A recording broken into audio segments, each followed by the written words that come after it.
Aujourd'hui, en termes de vidéo, j'avais quand même envie de vous proposer une petite parenthèse Monsterverse. En effet, vous n'êtes pas sans savoir que d'ici quelques semaines, nous devrions avoir un nouveau trailer de Godzilla et Kong, The New Empire, qui par ailleurs devrait sortir maintenant pour fin du mois de mars, avec supposément un trailer qui pourrait sortir lors du Super Bowl. Vous avez le petit live qui est prévu à cet effet, qui sera normalement à la fin de cette vidéo, si vous voulez justement aller suivre tout cela, puisque à ce moment-là, on suivra donc les avancées du Super Bowl, non pas par rapport au score, parce que je ne vais pas te mentir, je m'en moque, mais lors de la mi-temps, on a des trailers, et notamment, supposément, ce trailer-là. Mais en plus de cet aspect Monsterverse, qui est développé par Legendary, Toho, Warner Bros., j'avais envie d'évoquer Toho également. Parce que Toho, donc, est une boîte de production japonaise qui, pour le coup, nous a proposé, il y a de cela quelques mois maintenant, début du mois de décembre, le 7 et le 8, pour être plus précis en France, le film Godzilla Minus One. Et j'avais vraiment hâte de le découvrir. Parce qu'au début, je ne vais pas vous mentir, je ne savais même pas que le film était prévu. C'est vrai que le film de la Toho, à la base, je suis un petit peu pas plus méfiant, mais disons que ce n'est pas forcément ce qui m'attire de base. Et lorsque j'ai découvert au fur et à mesure le Monsterverse et que j'ai vu la vision d'Edwards, donc en 2014, avec une vision très contemplatrice, je ne sais pas comment on dit, mais en tout cas dans la contemplation, on était véritablement dans quelque chose de différent par rapport à l'idée que j'avais d'un film Godzilla. Et en ayant découvert ce film-là en 2014, avec petite image à l'appui, bon là c'est une image du dernier qui va sortir donc en mars, mais en découvrant ce Godzilla, j'ai découvert on va dire un aspect poétique à cette créature. Et quand j'ai appris qu'il y allait avoir un trailer de Minus One, au début je me suis posé la question de mais qu'est-ce que c'est? Et j'ai découvert que c'était donc un film produit par la Toho et qui était établi dans une autre temporalité que celle du Monsterverse. C'est totalement différent puisque là on est post-Seconde Guerre mondiale, notamment précisément en 45, 46 et jusqu'à 47, si je ne dis pas de bêtises. Et ce film est une pépite. C'est tellement une pépite que je suis allé le revoir au cinéma avec ma copine et c'était tout simplement incroyable. Véritablement. Quand tu le regardes une première fois, et c'est là où ce film est particulier justement, quand tu le regardes une première fois et que tu vois, attention spoiler, la scène du souffle atomique du personnage, et que tu la compares à celle que tu as dans le Monsterverse quand tu n'as connu quasiment que le Monsterverse, ça te prend un peu au trip, tu te dis « Ah ouais, quand même ».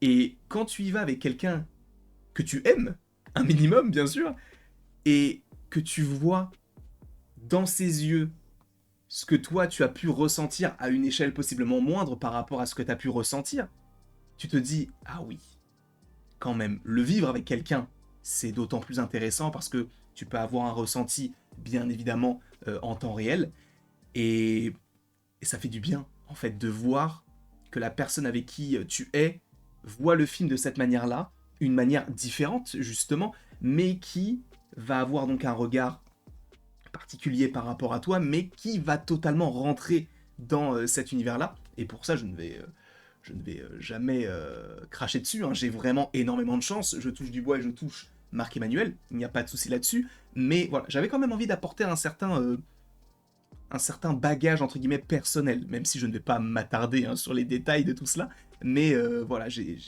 eu la chance donc de découvrir ce film, enfin en tout cas de faire découvrir ce film à ma copine, et c'était juste un superbe moment que je n'oublierai jamais, parce que justement, encore une fois, cette scène où tu as le souffle atomique avec ce champignon, c'est tout simplement incroyable. La première fois que je l'ai vu, j'étais bouche bée. La deuxième fois, tu te dis, je m'y attends. J'attends ce moment-là, mais j'ai hâte d'avoir la réaction de la personne avec qui je suis actuellement, tu vois. Et c'est quelque chose que je ne ressens plus vraiment avec ce Godzilla-là. Alors non pas que cela le dévalue, bien au contraire, parce que chacun a ses forces et chacun a ses faiblesses. Pour les forces de celui-ci, on est sur un aspect visuel qui, moi, me plaît énormément. On va toujours chercher à l'améliorer, hein, puisque là, on a clairement des écailles dorsales qui sont roses, à la différence de son souffle atomique qui est bleu. Donc, de quelle manière est-ce qu'il va évoluer ça?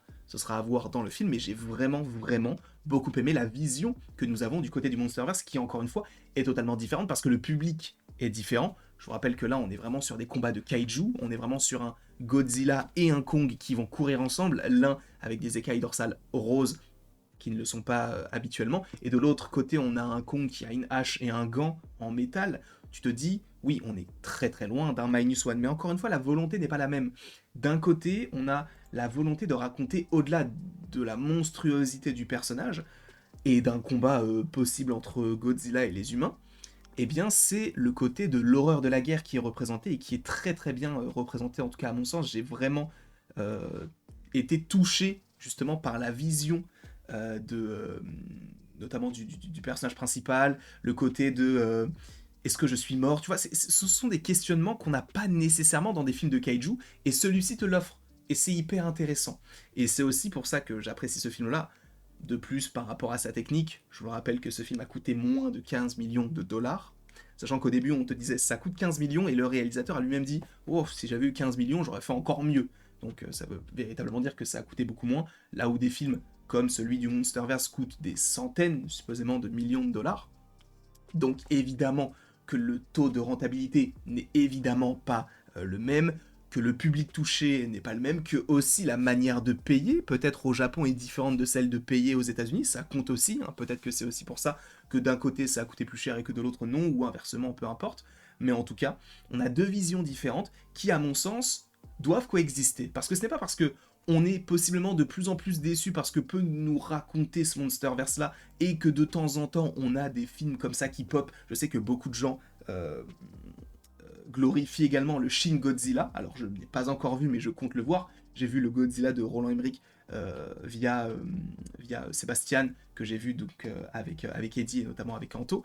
Mais je pense que ces deux doivent coexister, parce que je ne dis pas que l'un peut vivre sans l'autre ou que l'un ne peut pas vivre sans l'autre. Ce n'est pas du tout ce que je veux dire. C'est que dans un sens, c'est bien d'avoir ces deux visions, parce que d'un côté on a quelque chose d'un petit peu plus intimiste, bien que ce soit un monstre qui soit vraiment énorme, qui fasse voilà, des dizaines et des dizaines de mètres, là où de l'autre côté on a un monstre qui est possiblement de la même taille, mais qui n'a pas forcément les mêmes vocations.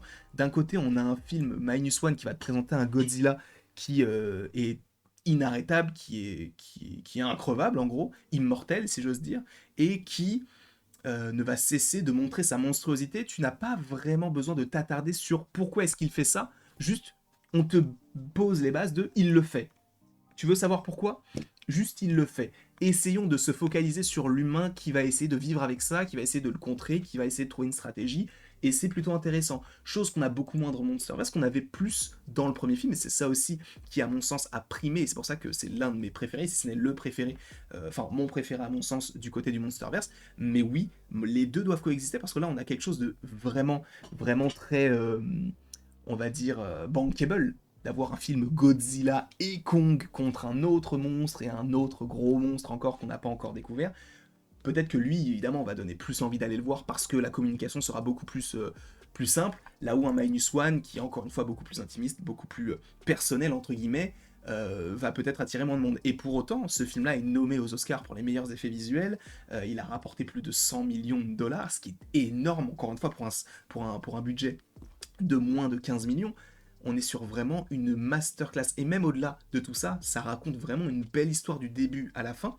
Ce n'est pas du tout, mais alors pas du tout, pour dénigrer cet univers-là, qui à mon sens est très bien construit, même si encore une fois tout n'est pas parfait, hein. À mon sens, le Godzilla contre Kong aurait pu être mieux écrit. La série sur Monarch était un petit peu décevante sur certains aspects, notamment sur la fin, à mon sens encore une fois, même si j'entends que plein de personnes l'aimaient. Donc évidemment, il y a forcément des choses à remanier, à réimaginer, mais personnellement, moi je prends un malin plaisir à essayer de décortiquer les différents trailers, à découvrir également, tu vois, parce que c'est quelque chose qui est encore plus impressionnant à découvrir sur grand écran, parce que en vérité, moi la dernière fois, je pense que je ne suis pas seul bien sûr, la dernière fois que j'ai vu un film du Monsterverse au cinéma, bah c'était Godzilla Roi des Monstres. Parce que le dernier n'est pas sorti au cinéma par rapport au Covid, etc. Celui-ci, ça va être une dinguerie quand on va le découvrir, parce que quand tu vas le voir, je ne veux pas le voir autre qu'en IMAX. Il faut voir la monstruosité, il faut voir la grandeur de ces créatures-là.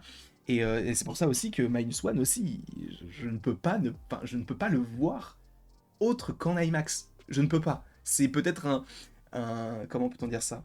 Un délire entre guillemets de non mais toi tu veux toujours voir plus haut parce que c'est aussi un coût hein, l'IMAX, mais c'est tellement une expérience incroyable même au niveau du son et tout dans les deux cas hein, que ce soit le Monsterverse ou Minus One, ça offre une expérience de fou. Quoi qu'il en soit, voilà, j'aurais pu en parler vraiment des heures et je pense qu'on va en parler de toute manière des heures et des heures en live, etc., en vidéo aussi, et même lors du live donc du Super Bowl qu'on pourra, c'est un sujet qu'on pourra aborder, Minus One, etc. Il y aura plein de choses et j'ai hâte de vous y retrouver. En tout cas, j'espère que vous avez apprécié cette petite vidéo, cette petite pastille Monsterverse, parce que j'avais envie aussi de rappeler que Minus One est au cinéma. Alors, je n'ai aucun partenariat avec qui que ce soit, mais sachez qu'il ne vous reste que très peu de temps, je crois. Il reste que 3 à 4 jours, si je ne dis pas de bêtises. Je crois que c'était du 17 au 31 juillet, n'importe quoi, janvier. Donc, vous n'avez que très peu de temps pour aller foncer voir le film, et c'est une pépite. Véritablement, c'est une pépite pour moi. C'est l'un des meilleurs films de 2023, d'ailleurs j'en ai parlé lors de mon top des films. Il est incroyable. Bref, je ne vais pas m'éterniser, la vidéo est déjà assez longue. Je vous remercie énormément d'avoir été présent aujourd'hui pour une nouvelle vidéo. N'hésitez surtout pas à l'aimer, à la partager, à la commenter et à vous abonner si ce n'est pas déjà le cas. Et après tout ceci, il ne me reste plus qu'à vous dire à la prochaine pour la prochaine. Et encore une fois, vous pouvez cliquer ici pour vous rendre directement sur le live qui aura lieu dans la nuit du 11 au 12 février pour les trailers du Super Bowl. On attend notamment supposément pour l'instant du Godzilla et Kong, et aussi du Deadpool 3.